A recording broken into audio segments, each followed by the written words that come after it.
Listen, everybody needs a fairy godmother, just somebody to look out for them. Some people call me their fairy smoke mother, others their internet big sister, but you can call me Hannah, the host of Smoke Sash. So come hang out, let's light up and talk everything there is to life. The good, the bad, the ugly, the embarrassing. I've got a story for it all.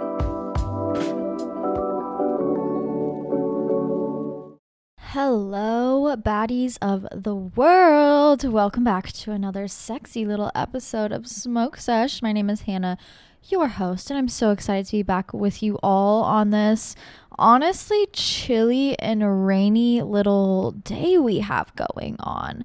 That's okay. I do kind of need like a mental break from just the chaos that's been accruing in my life. It's Gemini season.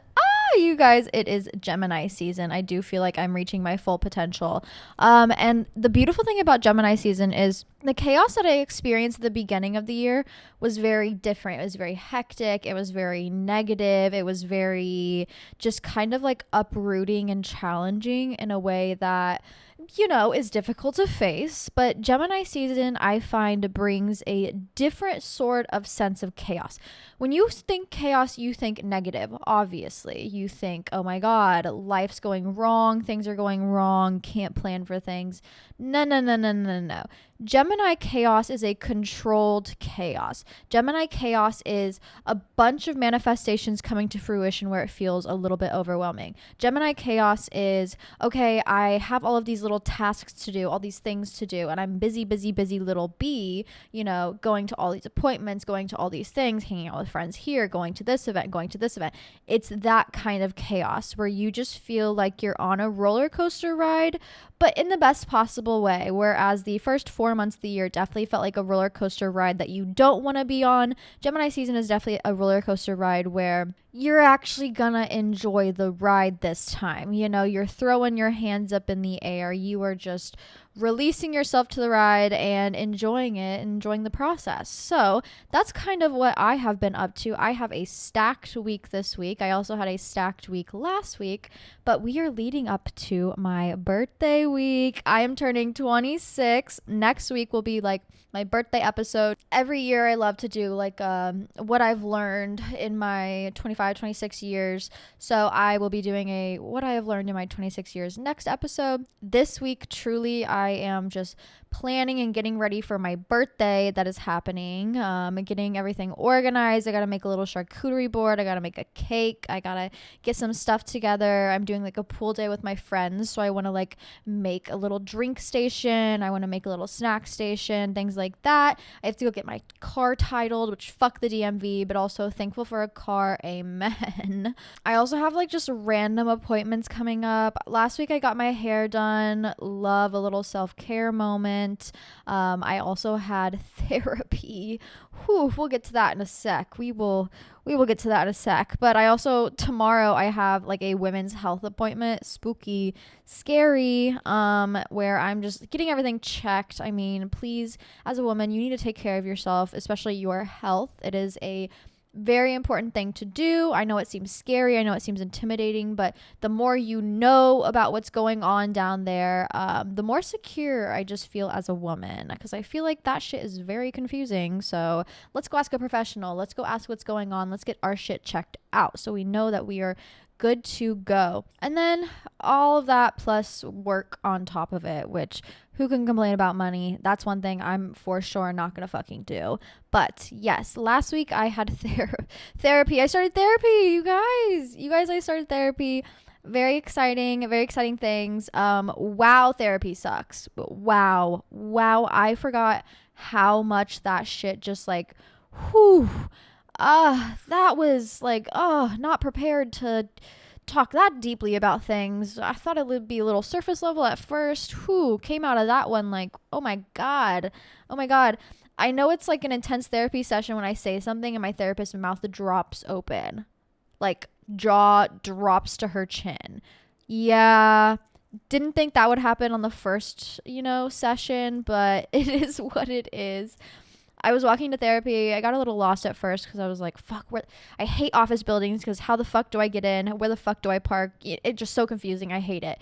Whoever designed office buildings should be in jail. They are so horrible to navigate and just not user friendly.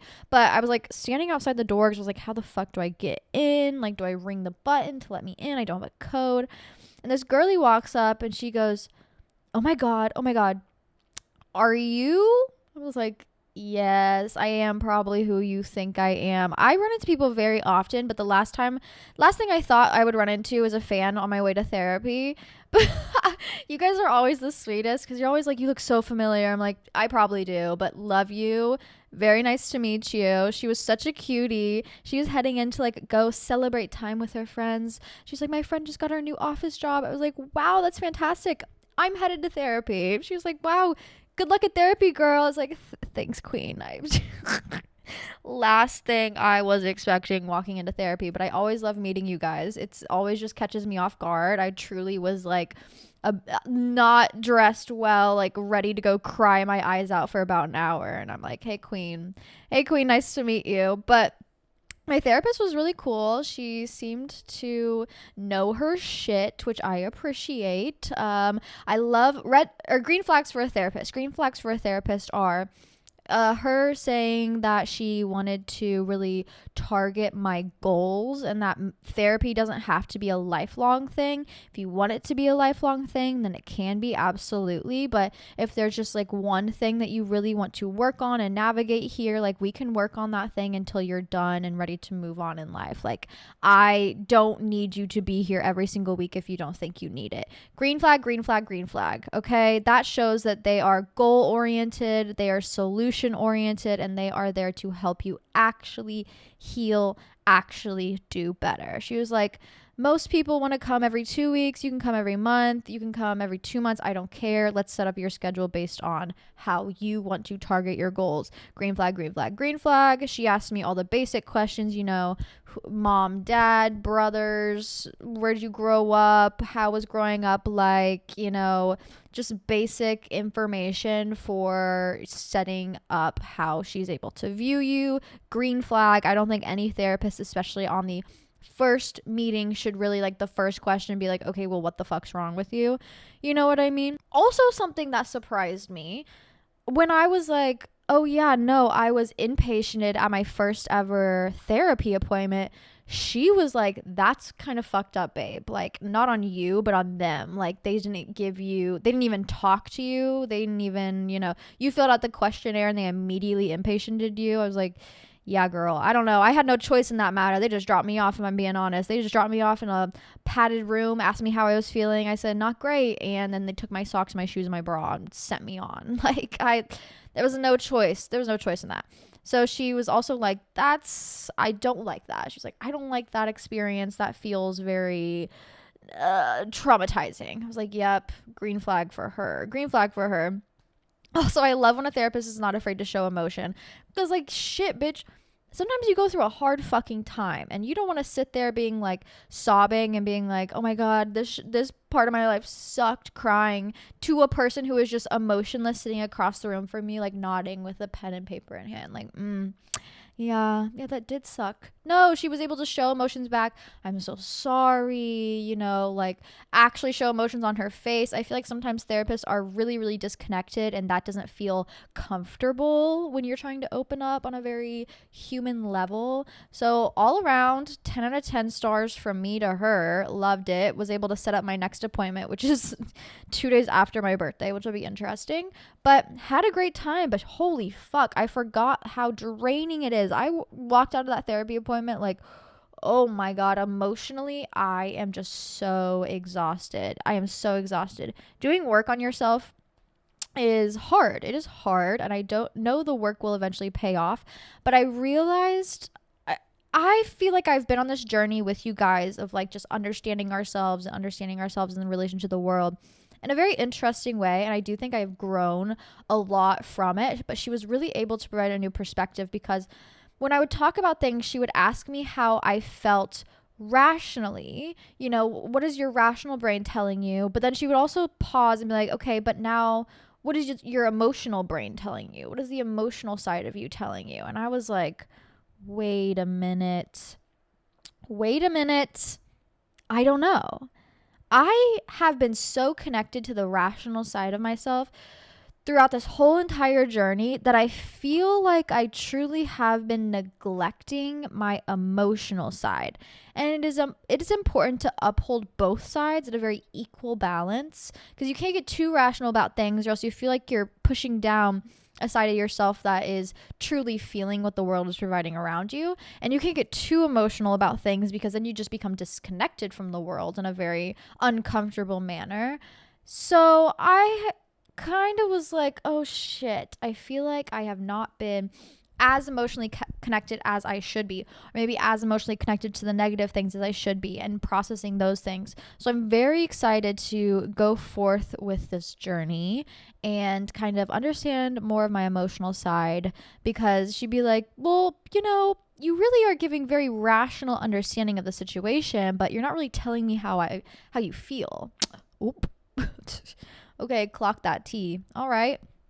So I think this will be a great journey. She also does a lot of specifically she works with borderline individuals, which I appreciate, because navigating emotions are a challenge for me, safe to say. And she also does a lot of DBT therapy, and also something that I've never heard before, but I'm very excited to incorporate, which is I think it's called bilateral therapy, where you are stimulating both sides of the brain while also processing your emotions and kind of visualizing a very calming place.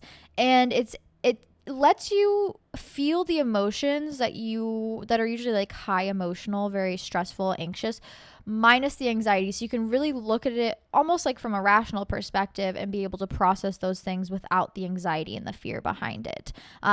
Bilateral stimulation can be patting both sides of yourself.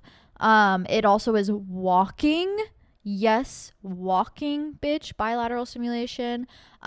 Moving your eyes side to side, things like that. And then she also said doing that while also visualizing a safe space, whatever that looks like for you.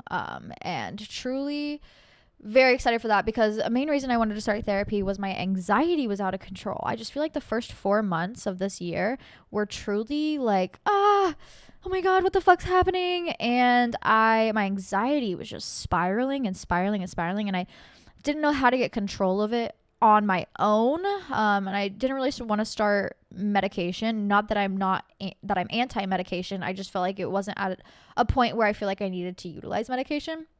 So I'm very excited that she was able to incorporate tools and tips and tricks that I can take home with me, as well as new perspectives, and understanding that this will be a good, positive, safe space for me going into the future. I guess I really need to figure out what I want to target. She does a lot of work with processing things in the past so we are able to move on in the future. And I think that generally is what I am trying to accomplish here, especially emotional, because when I was younger, I definitely was not tapped into my emotions at all. And then all of a sudden I was way too fucking tapped in. And now as an adult, I am attempting to balance the emotions of 7-year-old to 15-year-old Hannah in the future. And that is a very interesting experience. And I'm very excited to have somebody on my team that is helping me, that is a third party perspective, who is able to see things outside of in a relationship with me, outside of truly knowing me. And yeah, I think it's going to be a great change in my life. If you are scared to start therapy, please do not be. Getting help is truly one of the bravest things I have ever done in my life. And after I asked for help for the first time, I was like, okay, I'm going to ask for help constantly. What are they going to do? Say no? Okay, cool. Let me move on. But there are people out there that want to see you flourish, want to see you thrive, and want to see you do better. Sometimes it takes some trial and error. I think finding the right therapist is a lot like dating. Sometimes, you hit the nail on the head and you're like, this person's great, love it. Luckily, that was my situation. I did do a lot of research on this person before going and seeing them. Sometimes it's like, you know what, not feeling it, let me try someone else. Whatever your journey is, I highly recommend, no matter who you are or what you're going through, at least attempting therapy once. I thought I was like, I'm fine walking into here. And then I was like, oh shit, actually, I do have a lot of stuff I need to work on. And I think a lot of people out there, no matter how normal you feel, no matter how, stable you think you have everything, just having that safe space to kind of be able to release your emotions, especially if you feel like you don't have a place to do that, is so incredibly healthy. Love journaling, not really the best tool for me when it comes to processing my emotions, because I feel like I lie to myself a lot. So having another person to hold me accountable, while also having another person that's maybe not my boyfriend or not my parents or not my whoever, where I can complain about the people in my life or maybe talk about their relationships and have it be a safe space for that. It's not gonna like escape or anything like that. It's truly going to be great. And I'm very proud of myself for taking this first step on this journey. I'm very excited for 26. I think I'm going to do a lot of healing in 26. I think 26 is my year of processing and healing, so I'm fully able to kind of like spread my wings and fly into my last half of my 20s. I know, you guys, I'm old. No, I'm kidding.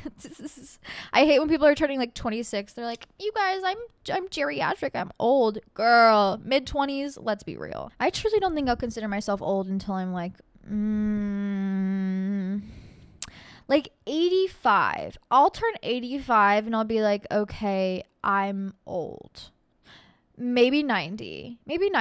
But truly, I think age is all determined by how you feel in yourself. And a lot of people feel old at 26, or like they're dying at 26. Oh, my life's ending. Oh my God. That's because that's how they feel about themselves. If you feel young when you are, on your birthday, it's because you have a young mindset. If you feel old when you're having your birthday, it's because you have an old mindset. It depends on how you feel about yourself. So truly, you can stay young forever if you put your mind to it. But yes, that is all I have been up to. I know, enough of my talking, girl, rambling. We got questions to get to. So yes, gonna be a good week, setting it up with positive intentions. My birthday's on Sunday. I gotta take some birthday pics. I gotta, get my house in order, get my little checklist in order. Love a checklist forever. And yeah, very exciting. But enough of me.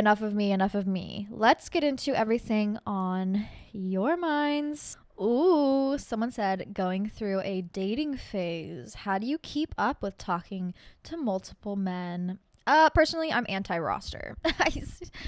Having a roster seems like a full-time fucking job. That seems like too much fucking work. That seems like overwhelming. And I know for a fucking fact you're not getting paid for it. That's for sure. So you're giving 20 men free attention and all your undivided, very precious and valuable time. For what? A little mediocre dick every once in a while? No. A selfie with his dick in his hand? No. I am anti-roster. I'm not going to sit here and be like, you can play these men like a fiddle, have your man that's at number 1 spot. If he doesn't take you out to dinner, go to the man in the number 2 spot. No, that is way too much fucking work. I feel like that is free labor from women, and I am anti-free labor from women. Okay, you should be getting paid and compensated for your time.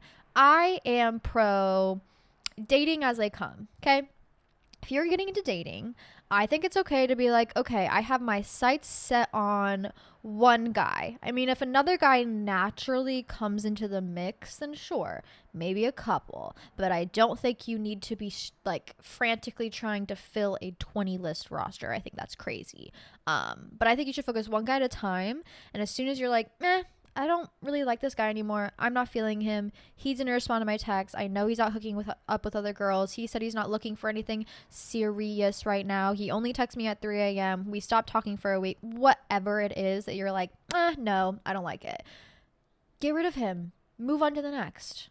That's how I think dating should naturally be. I think this whole roster mentality has people searching for better and better and better and more, and kind of getting greedy in the space of love, which I am not against, keeping your sights open and trying to find the perfect match for you. Fantastic. But I do think it creates this like in the future, a very negative mindset where maybe you do find yourself in a relationship with one of them, but you have this inkling feeling in the back of your mind where it's like, but what if he's not the one? What if he's not good enough? What if there's another one out there? What if? And I think the last thing you need when you're in a long-term relationship is that what if feeling, or maybe there's someone better out there, or like that nagging feeling. And I do think having a roster kind of creates that negative thought process in the future. So I'm anti-roster. I am pro dating as they come naturally.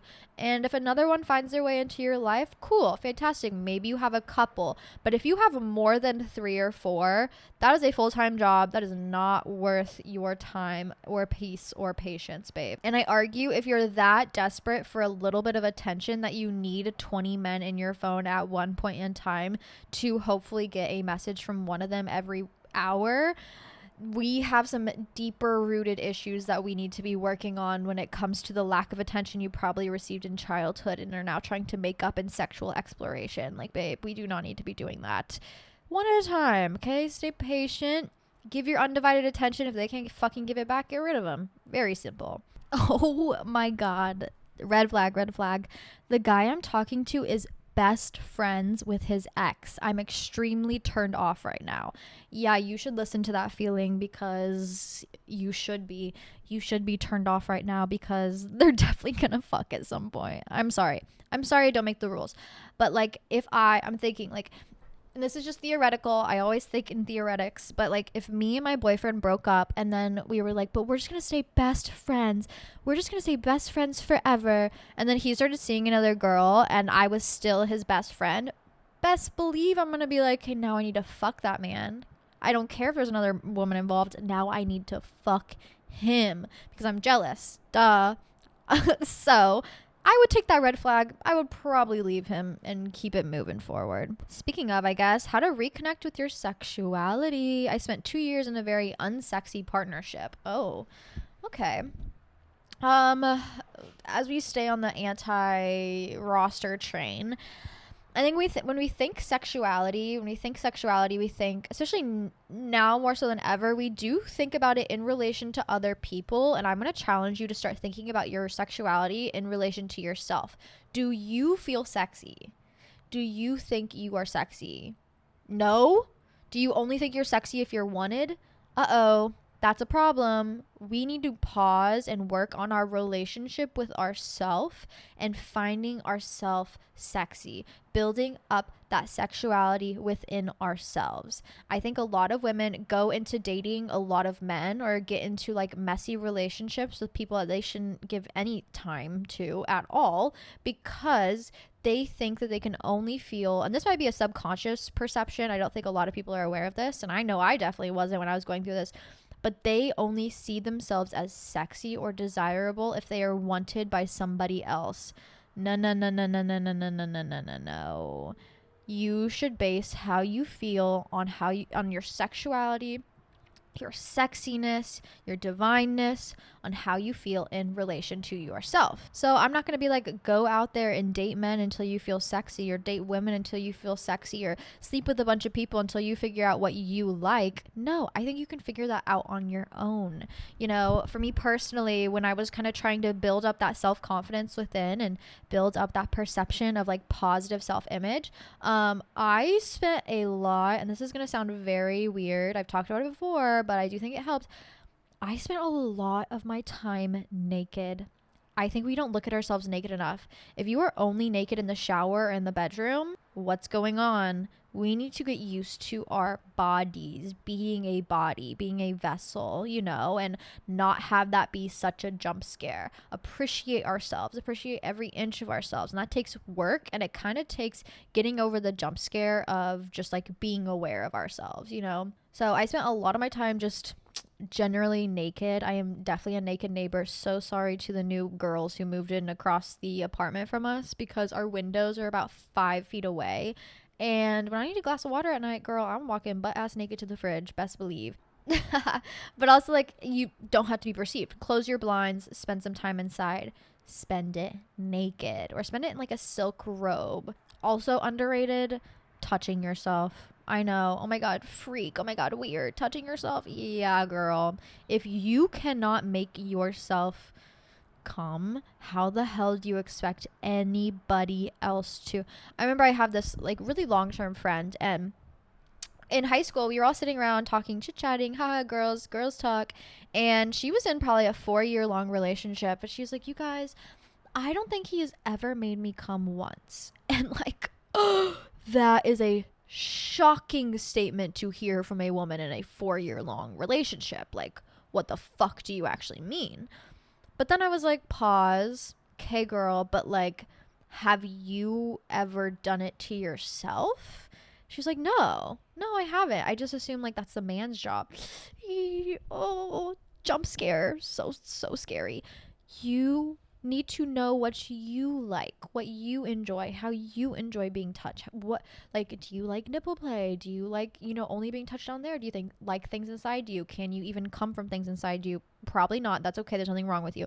Or is it just clitoral stimulation? Do you, like your ears played with? Do you like your hair touched? Like, you do not need another sexual partner to figure that stuff out. Of course you can, and I think that is a really great way to explore, especially if you have a safe partner, trying new things, testing new things, learning together. That's why it's called making love. Hello. It's beautiful, okay? But I don't think you necessarily need that. And I do think we should know what we enjoy on our own, so then when we go into a partnership, when we finally do go into a sexual relationship with whoever, we know how to have a good time, we know how to enjoy, and we know how to communicate that to our partners, okay? So get used to yourself. Feel yourself up, girl. Hype yourself up. Positive affirmation, bitch. That shit really does help. I also love a good decoration. I am pro decorating yourself. I love decorating myself. I think it is a great way to honor myself. As you can tell, I do wear a lot of jewelry, a lot of rings. I have my nails. I have my nipples pierced. I kind of want to get my belly button pierced, but I don't think I have the right anatomy to get my belly button pierced either way. But I love a good decoration, especially to kind of like emphasize the spot that maybe you don't feel so confident on. Even tattoos, it's a great way to decorate. That's a big reason why I got my nipples pierced. I was like, my titties are too small. Get them pierced, bam. All of a sudden, I'm like, wow, I love my boobs. Everybody needs to see them. Not just kidding. Well, I remember I first got my nipples pierced, and my best friend was walking at a Target, and I was like, look, and I just flashed her in front of Target at like 3 p.m. in the afternoon while all of these suburban moms were shopping. But I was just like so excited about it. Decorate yourself, honor yourself. Your body is a temple, but like honestly, it truly is. And I do think you should treat it as such. Honor yourself. You are divine. You are loved. You deserve to feel that, especially from yourself. Oh my God. Thoughts on ayahuasca? I don't have a lot of thoughts. I know ayahuasca is like kind of a major topic right now because of the whole I don't know if you keep up with the random internet drama that's going on, but the like Ace family drama where like Catherine is on her whole ayahuasca journey. And I have done a lot of psychedelics in my time. But one thing about psychedelics is I enjoy them, and I enjoy the perspective that they bring and the kind of journey that they bring. But I am a massive control freak, and I do not like feeling outside of my body or too out of control. I feel like that kind of ruins the journey and ruins the understanding that you might be searching for, because you are no longer connected to yourself anymore. Does that make sense? Like, you're too space cadet to the point where you kind of lose all meaning of what you were trying to discover and figure out, because you are no longer even connected to this earthly realm.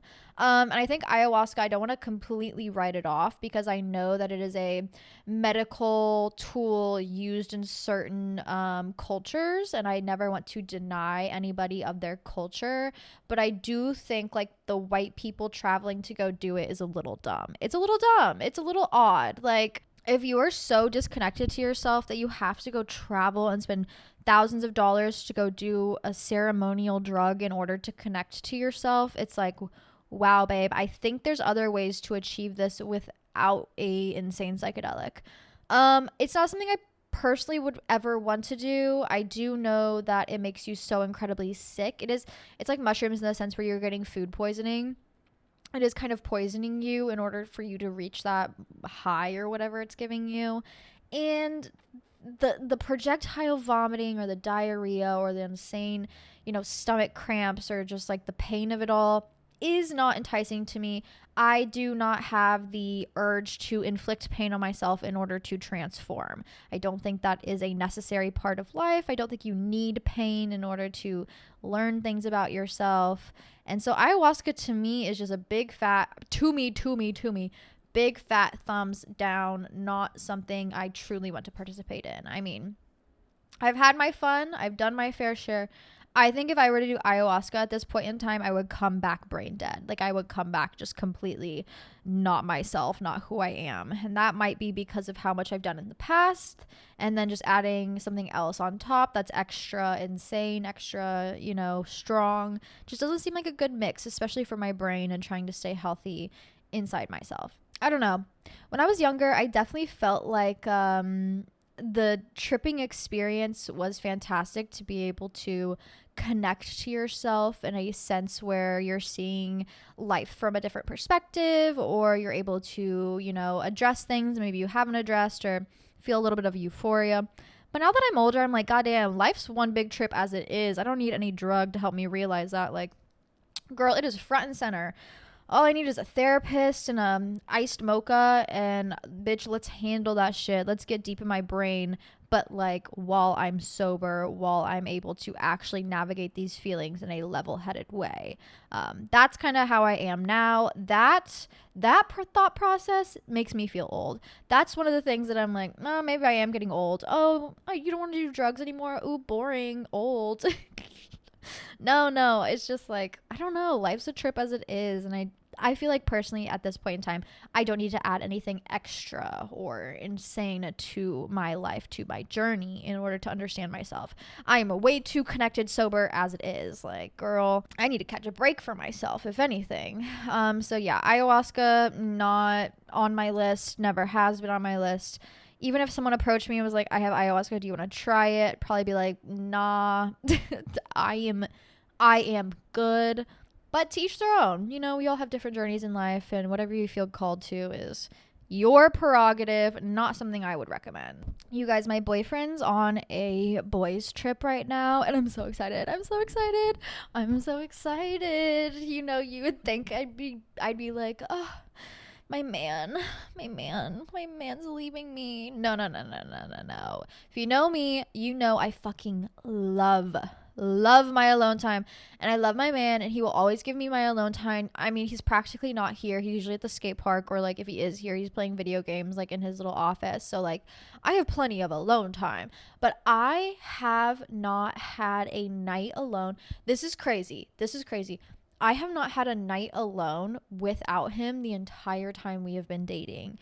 I mean, at the beginning, on and off, but practically we met each other and then moved in. I mean, whether it was him staying at my place or me staying at his place, I have not had a night alone probably in 4 years.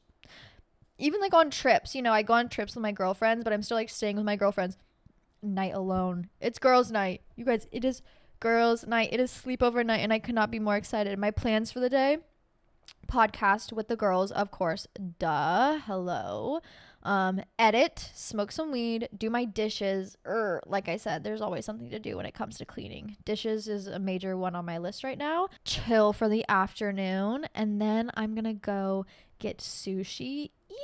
So excited. I'm gonna get as much sushi as I can physically fit in my body, a bottle of wine, and then I'm gonna watch all of the Hunger Games movies. That is my perfect evening. For myself, and I'm very, very excited to be able to do it. I know I could definitely do it if he was here, but it just feels different. Me and my cat eating sushi, drinking wine, watching Hunger Games. Let's go. Everything 13-year-old Hannah could have ever possibly wanted. Someone said I'm never able to keep my house clean, all the dishes, laundry, endless vacuuming. There's always something. Okay, real. I've been dealing with this past week because I just did the biggest fucking house clean of my entire life.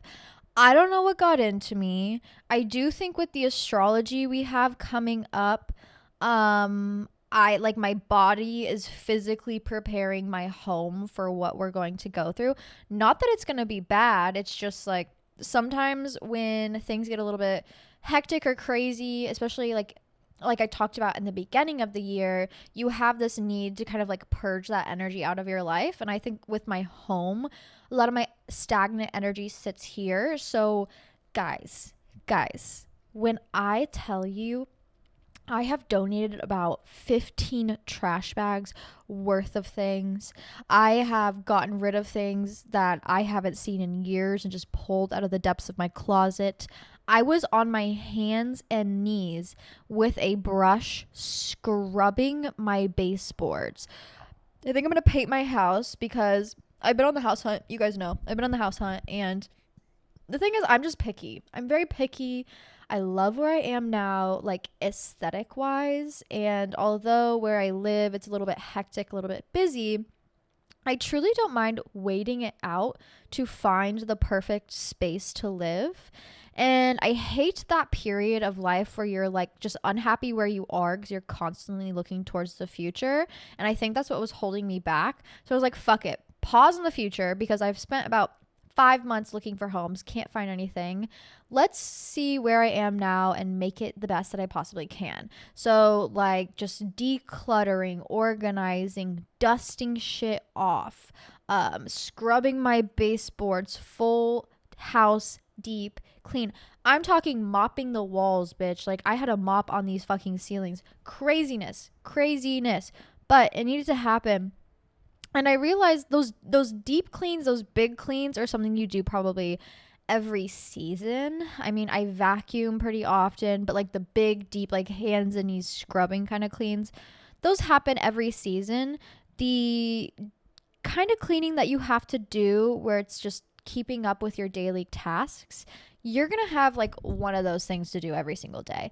And I really hate to break it to you, but that's just a part of adulthood. A part of adulthood is just like eating good meals, so always having dishes to do, or wearing fun clothes and wearing a lot of them, so always having laundry to do, or, you know, maybe you have a little cat and he tracks litter everywhere, so you got to vacuum more often. But it's like, would you rather not have good meals, not have good outfits, and not have a little creature friend that's keeping you company?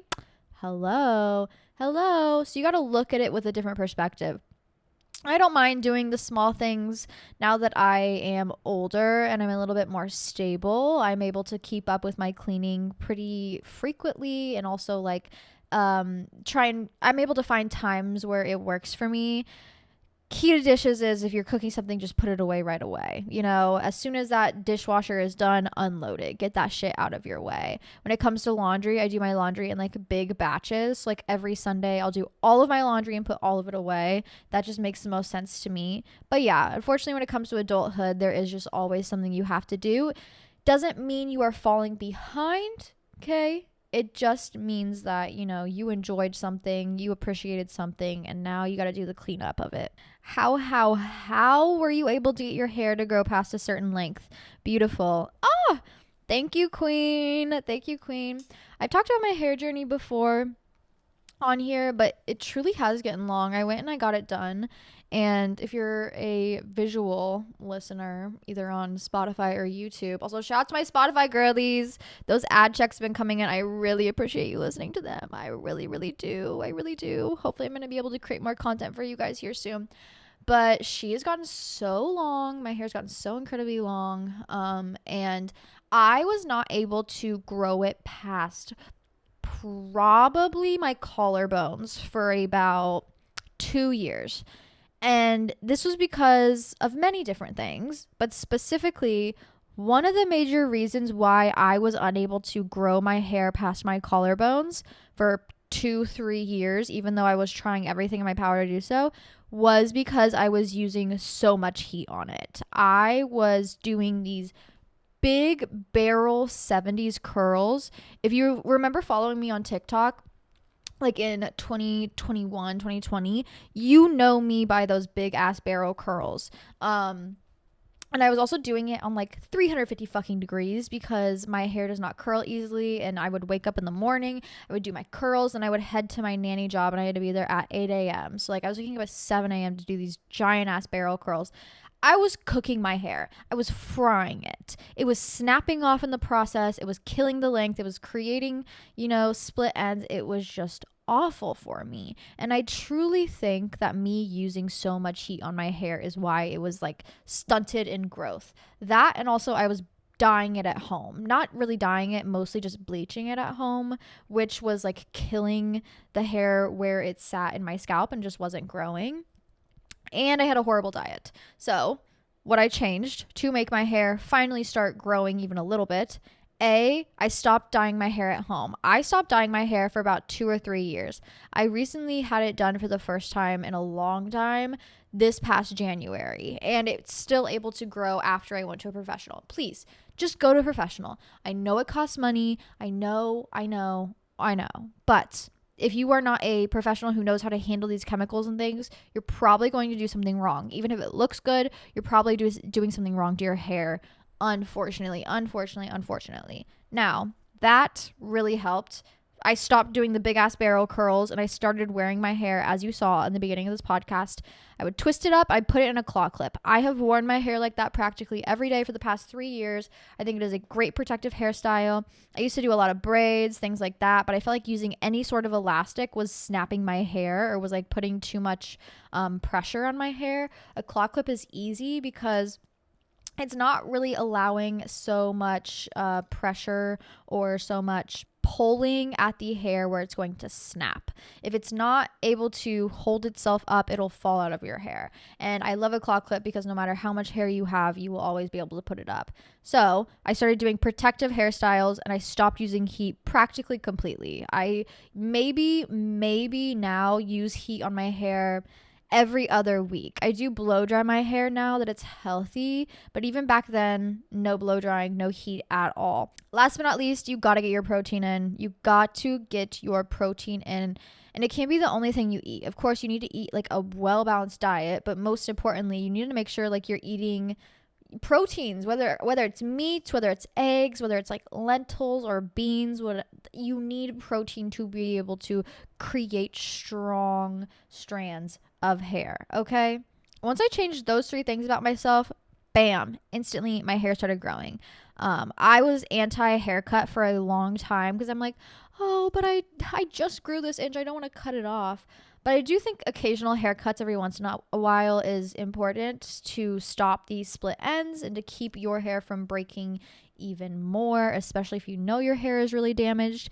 Get one really good haircut and then just let it grow out from there. I guarantee if you do all those things, truly your hair will have a dramatic life change. And it did take me a long time to get here. This has been about three and a half full years of me committing to my hair, and I've put on like 6 inches, 7 inches. If I can do it, you can do it too. And at this point, I'm like, I'm just gonna let it grow until it stops growing. We'll see how long it'll really get, but I'm just gonna let it kind of do its thing until it's like, okay, no more. We really can't grow anymore. But like, okay, Miss Rapunzel, all right, let down that golden hair. Ooh, for my stoners, this is a good question. I love having like one stoner question every episode. You're like, bitch, this is called Smoke Sesh. How is it not the full episode? Because I don't know, the older I get, the less I base my personality off of drugs or whatever. But how do you get things done, stimulate your creativity, or be energized enough when you smoke? So, you know what is really underrated in the weed community is having intentions when you smoke. I realized that my relationship with weed was very not, I guess, kind of negative, but I just felt like I was using to use when I had no intentionality behind it. It was just like, well, I'm bored, let me smoke. Well, I don't know what else to do, let me smoke.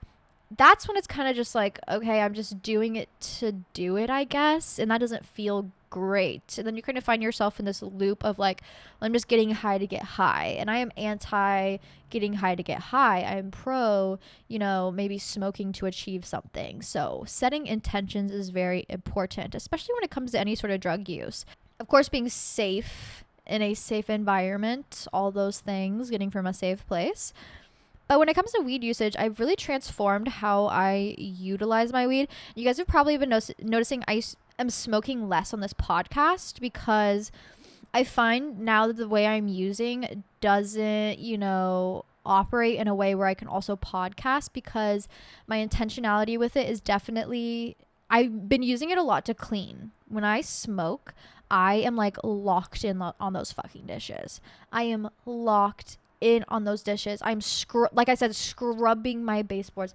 Best believe I was high as shit, deep cleaning this entire house, because it's just like, that was my intentionality with my usage.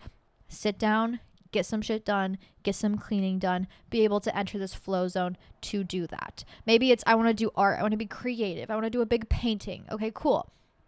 I'm going to smoke. My intentionality behind this is to enter a creative, zone, to be able to focus on my art and to complete this painting. Fantastic. Wow. Amazing. Honestly, maybe your intentionality is to chill the fuck out at the end of a long day.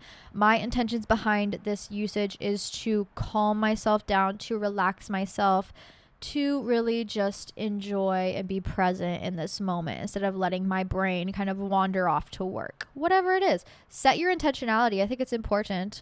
It also makes it a little bit more of a spiritual practice, and you get more out of it instead of just like, okay, I'm getting high, but for what? To run away from life? No. Let's connect to life.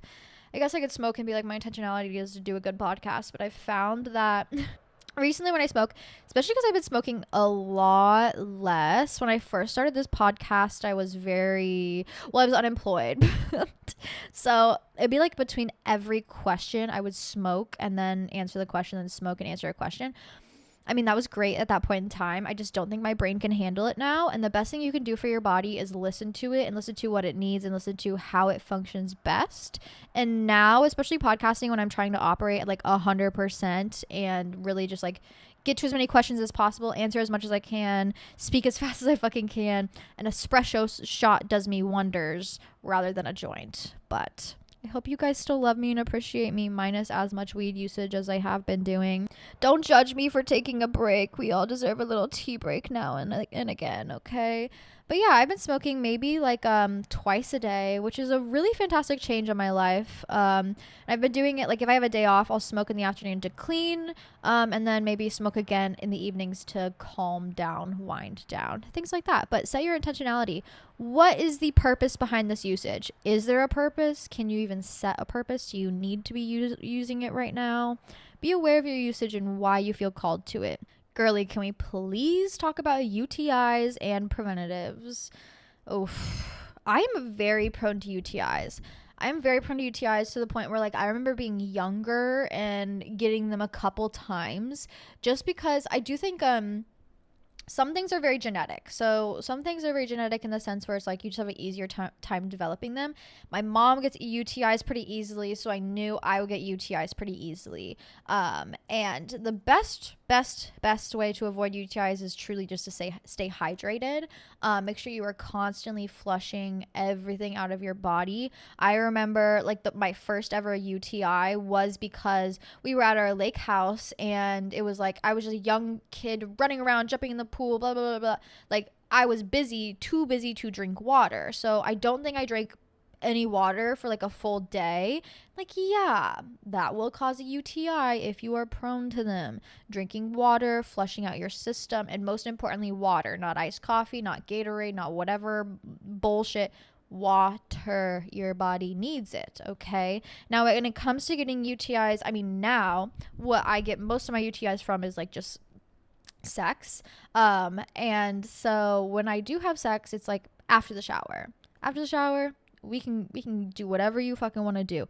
After a long day before the shower, no. I'm not taking that risk at all. Doing it in the shower, fantastic. We love doing it after the shower, fantastic. Doing it in the morning, great, amazing. In the middle of the day, no. I don't know. You are all hot and sweaty. I'm all hot and sweaty. I don't want that inside me. Does that Does that make sense? Also, something that you need to think about is if you do any sort of like backdoor play, you don't want any backdoor going to front door. That's not how you do things. That's not how you should do things. That is scary and spooky.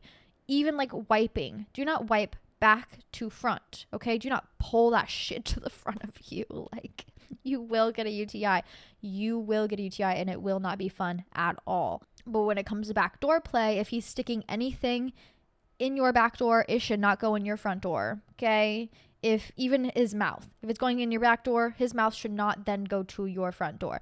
There is a high risk that you're probably going to get a UTI from that. So drink your water, have your fun, stay clean. You will be good. I do swear by those, what are they, the AZO pills, like the AZO cranberry pills. It will turn your pee red. You will think you're peeing blood. You're not. It just is showing you that it's flushing through your system.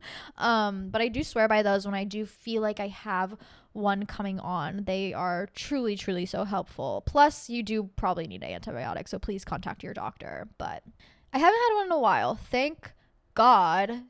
But that's because I am very precautious. When I was younger and like more sexually promiscuous and didn't really give a fuck, I got them pretty often just because I was not, in my right mind. But now that I'm older, I'm like, no. Get in the fucking shower. Get in the shower. We'll do it in the shower. I don't care. But like, we are not doing it after spending 8 hours outside. That sounds like a horrible, horrible time. Not that I'm dirty. I just don't want to take any risks at that point in time. I am very anti-pain in my life. And if I can avoid pain by waiting a little bit, best believe I'll be doing that. This is funny. Low-key don't know what to do when I'm on the D, and I want to know how to get better at writing. Okay, girl. Okay, if I'm being honest, I think I touched on this briefly in the last episode, but if you did not hear it, I talked about like how to have good sex, and how to have good sex is to truly seek pleasure.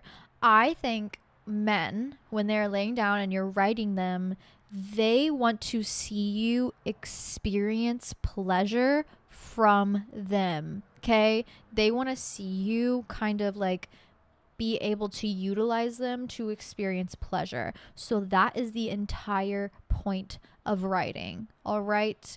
To bounce up and down on that thing until you eventually are able to utilize it to come. Okay? You will look hot and sexy doing that, period, point blank. Find the angle, lean back, lean forward, whatever it needs to be, and then just bounce on it. Enjoy it, okay? You don't need to be throwing ass. I mean, you can be. Reverse cowgirl is more for that. Reverse cowgirl, I don't think I'm going to be able to bounce on it in order to reach fruition. Reverse cowgirl is a show, okay? You better throw that fucking ass. That's for sure. The best way to do it is to like lean forward a little bit with your hands either like in between their legs or like right above their knees, so you're able to like hit that arch perfectly, and then just throw it, girl. Throw it as fast as you can, as far as the wind will take you. Now if you're on top facing them, obviously writing it, and you want to put on a show, there are some tips and tricks you can do. Personally, if I'm putting on a show, I am not on my knees, I'm on my feet bouncing on it. Yeah, it's gonna take that's gonna be a thigh workout. That's for sure. But if you have a hard time with balancing, especially like on a bed, hold their hands in front of you to utilize as like leverage, and then you can just like kind of bounce up and down on it on your feet. That's the way to do it. Or if they're kind of sitting up a little bit, you can hold on to the wall. But truly, if I'm on top, like I'm utilizing that to get pleasure. Honestly, like I think when men want you on top, they just want to be used and to be able to see a woman kind of use them. I think it's like a little hot and sexy to them, definitely. At least my man's a Scorpio, so he's a bit of a freak. But yeah, just have fun. Make sure you are getting pleasure. That is the most important step to any sort of sexual escapade. How do you stay positive with everything going on in the world right now? Oh girl, I fear there's no choice. There's no choice. There's no choice, babe. Hello. Can it get worse from here? I mean, probably. Anything can happen, but the last thing they're gonna do is kill my desire for peace and positivity within myself and within the world. Like, they want us down, they want us on the floor, they want us sobbing sobbing and crying and rolling around so they can go around and do whatever fuck shit they want to do, okay? It's easier when you can step over the bodies than it is when they're standing up and, you know, rebelling a little bit. And I fear the biggest part of rebellion now is just staying positive, uplifting and supporting your neighbors, you know, and trying to find the best in every situation around you. I mean, some situations are fucked and like you got to address it as they are. But also, like I said, they want us crying and screaming and rolling around on the floor. I refuse to do that, okay? They want to make our lives hell. They want us to suffer. They want us to feel bad about ourselves. They want us to, you know, be negative and, you know, hate ourselves to the point where we forget about everything else going on in the world. I don't have time for that. I don't. I really don't. And I kind of learned this, especially from the owners of the restaurant I work in. They've really provided such a positive worldview experience because they have lived in places where like dictators have taken over and, you know, they've actually participated in real acts of resistance against their governments. And I mean, they had a big sit down conversation with us and it was like, listen, right now we really have each other and that's what makes us strong is, you know, providing that community, providing that positivity, providing that safe space for everybody, because that's what they're trying to diminish. When you remove sense of community and you remove sense of like partnership with other people around you, it's very easy to get people to turn on each other and to kind of create this chaos within an environment. But when people stand together, when they stay strong together, when they show up for their neighbors, support their community, and kind of like don't give up on the hope within each other, it's hard. It's hard to push those people down because they have other people lifting them up. So I am pro positivity around here, okay? Listen, you think I'm pro negativity, bitch? You must be new. But yeah, if you need a dose of positivity every week, come listen, come hang out. I'm sure that's why a lot of you guys find your way here. How to recover from acting out of character and saying things you 100% regret saying. Ooh. You know what is underrated right now? You know what's so underrated right now?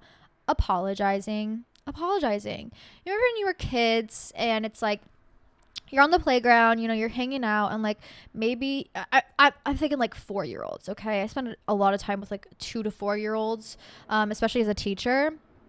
And it's like, okay, maybe the other one hits the other one because they act out of character. Maybe the other one says something mean because they act out of character. Maybe the other one, you know, refuses to let somebody play or to share because they're acting out of character. You know what happens? One of them is crying. One of them comes to the teacher, blah, blah, blah, won't let me, blah, blah, blah, blah, blah. Okay, well, let's go over there. Let's figure it out. You know, can you share? Can you apologize? And guess what? The other kid goes, yeah, I'm sorry. I didn't mean to do that. My bad. And then the other one's like, that's okay. We can still be friends. They stop crying. They start playing together.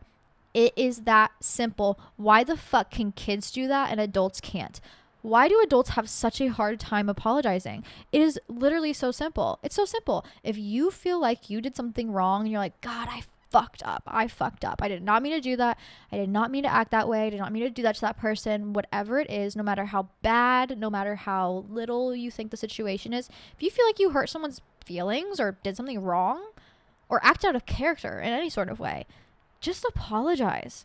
It is truly that simple. And I think apology goes a long way. I mean, it doesn't have to be this like long ass paragraph, long ass rant. It can be, depending on if you did something really bad. But I think it can just be like, you know what? I'm owning up to my mistakes. I fucked up. I did not mean to do that. I personally do not believe that I acted in character to myself. And I'm really sorry that I directed it at you. You were undeserving of that. But I want to just come forth and apologize. You do not have to accept my apology, but I at least wanted to get it off my chest that, you know, maybe I didn't act in accordance of how I truly believe myself to be, and I really apologize for that, and I hope you can forgive me. Apologies are so underrated. I realized this especially I had this big friendship falling out when I was in my second year of college. These were girls that I was like ready to have as bridesmaids, like fully loved, adored, appreciated. And, you know, they kind of went behind my back and backstabbed me in a way that felt very juvenile and high schoolish.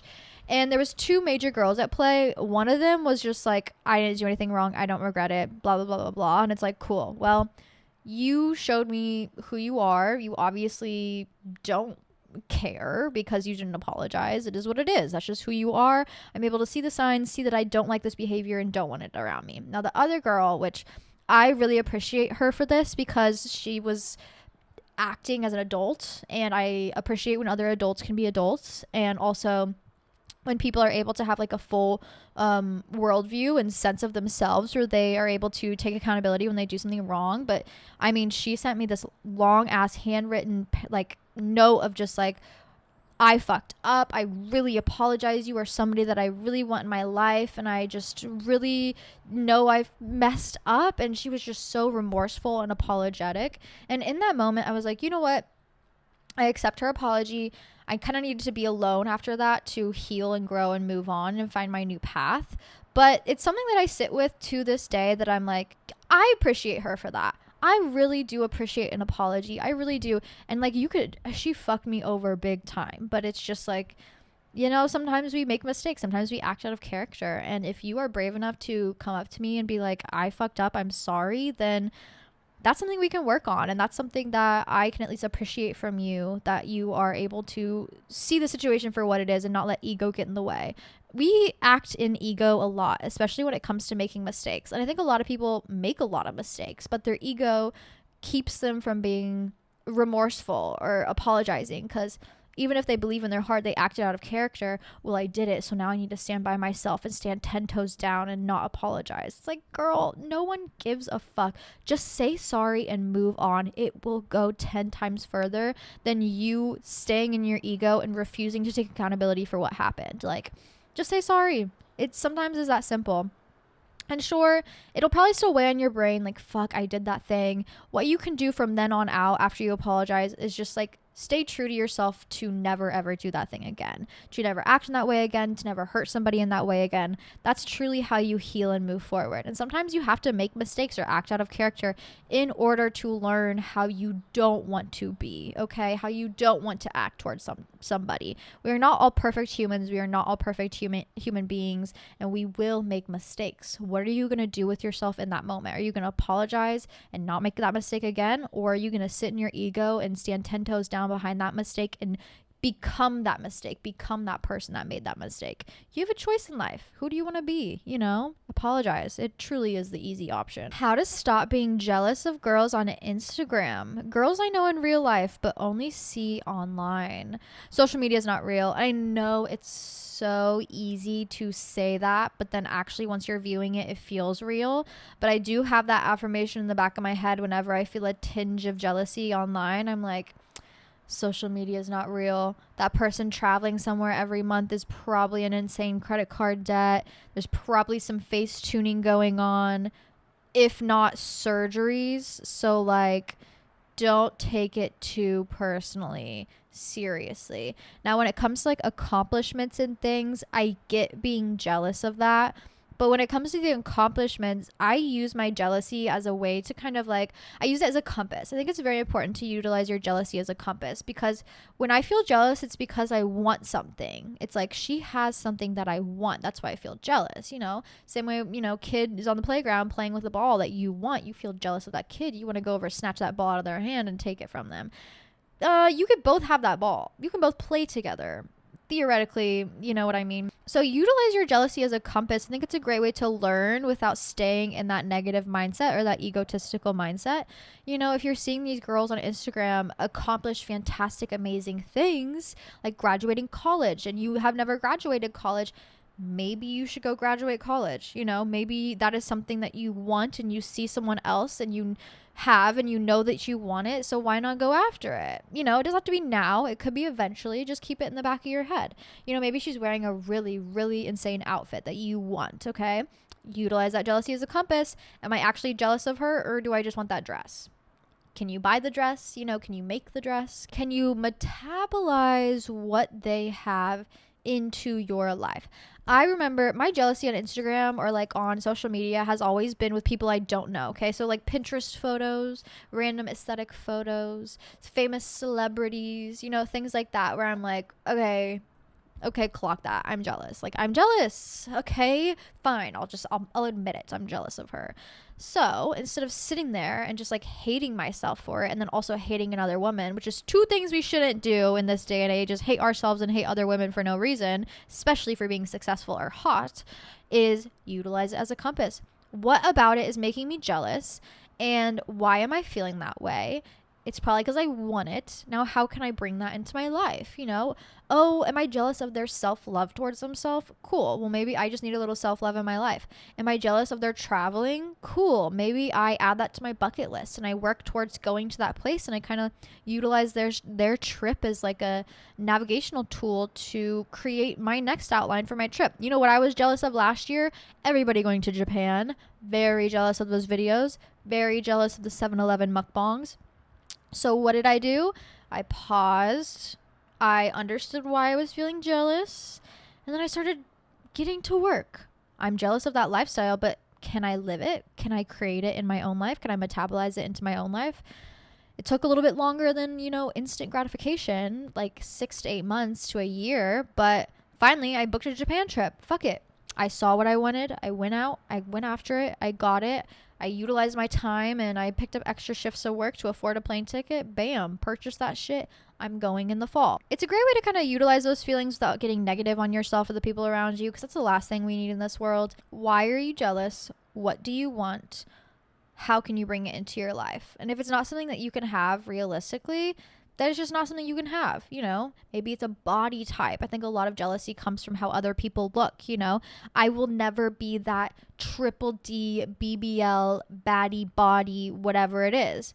That's just how, like, I was not built that way, literally. And I'm not going to spend hundreds of thousands of dollars to be built that way, because that sounds like a lot of pain and a lot of wasted money. So what am I going to do? I'm going to look at her and I'm going to be like, damn, that bitch is fine. But that doesn't take away from anything that I have right now. It doesn't take away from who I am now, because I am also fine. Hello. Just because someone else has it doesn't mean you necessarily need it, okay? You can be appreciative of someone else's trophies while also looking at your own and be appreciative of your own. It doesn't always have to be this compare and contrast. It can kind of be this navigational tool of how you want to live life, what you want to bring into life, and what can you appreciate about yourself in tandem to the world around you. Oh my God, you guys are my biggest haters. Someone just asked, how do you feel about getting old? Girl, I'm not getting old. What are we talking about here? What are we talking about here? Actually, I guess in the grand scheme of things, I am getting older every single day. We're growing up. We're getting older. So are you. So are you. I personally have never been afraid of getting older because, from the ages of 0 to 16, I didn't envision a life for myself outside of 16. Okay. So I wasn't afraid. I just didn't see it. And then I made it past 16. And then it was kind of just like, okay, let's take it year by year. And now that I'm about to turn 26, I have realized that, secretly, whether I want to admit it or not, but I've always kind of looked forward to the next year. I truly do. Getting older brings more peace, brings more positivity, brings more stability, brings more understanding, brings more money, okay? More achievements, more enjoyfulness, more people, more love, more experiences. Getting older is a blessing, and I will never sit here and give into the old mentality of like, but we need to preserve our youthfulness. We need to preserve who we were at the age of 16. I need to genetically modify myself to look like a child for the rest of my life. No. No. That is not the way to live life. I truly am living life every single day, appreciative of every single day, appreciative of every single experience I get to live through, whether good or bad. I am appreciative of this life and everything that it brings me, honestly, because I never thought I'd get these years. I truly never thought I would be 26. So, best believe I'm taking advantage of it every single step of the way. Best believe I am living my life to its fullest potential. I am treating myself to the highest level of gratitude. I am giving thanks for all the experiences I have. I am doing the things that I want to do. I am attempting new things. I am being brave. I am going after my dreams and my goals and my desires. I am traveling. I am learning. I am adjusting. And that truly has beat the old scaries. It really has. I talk about it a lot. I think I will hit my prime when I am like 80, 85, and I live in a little cottage, and I have hundreds of garden beds outside in the backyard, and I spend my time with tea, picking fresh garden vegetables and fruits with the stray cats outside, probably smoking cigarettes at that age because fuck it. That's when I think I'll peak. That is when I will be like, I have made it.